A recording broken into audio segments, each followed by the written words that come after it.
The day is March 19th, 2003.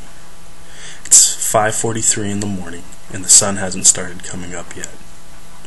All of a sudden, a 1,000-pound laser-guided bomb detonated in the heart of Baghdad. It was our attempt to decapitate the Iraqi government and the beginning of Operation Iraqi Freedom. 2 days later, 504 cruise missiles began the shock and awe phase of this campaign. This war has cost us many lives, but they have been necessary to remove the Ba'athist regime from continuing to function. How many lives has it cost us? 4,202 are dead. Another 30,793 were wounded. But let's look at it another way. How many people died during Vietnam? Over 58,193 died during Vietnam, and this was the same type of war.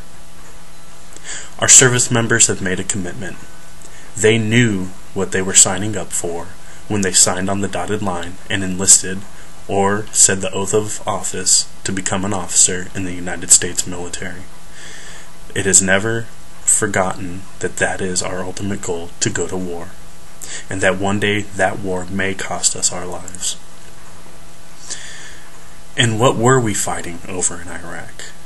We are fighting the tyranny and oppression that the Ba'athist regime has plagued this world with, from the invasion of Kuwait in 1990 to the continued violations of the no-fly zone and the continued shooting of U.S. and coalition planes in the northern and southern no-fly zones. From the Ba'athist regime, Saddam Hussein killed roughly 2 million people while he was in office. These were soldiers in the Iranian army during the Iraq-Iranian campaign. They were his own dissidents. To come into power, he killed members of the Iraqi parliament. He also has killed roughly 500,000 children from malnutrition imposed by sanctions because he will not comply with UN mandates. And it also removed the rest of his government, such as Baghdad Bob. We all remember him.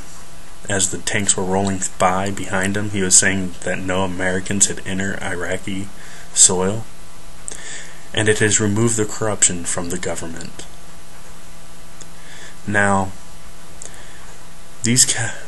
this war has led to many casualties, and not one of those sacrifices is small.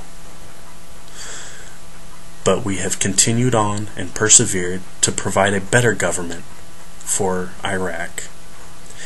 Now, a purely democratic society may not be the best thing, but it's a lot better than the killing that they had in Iraq.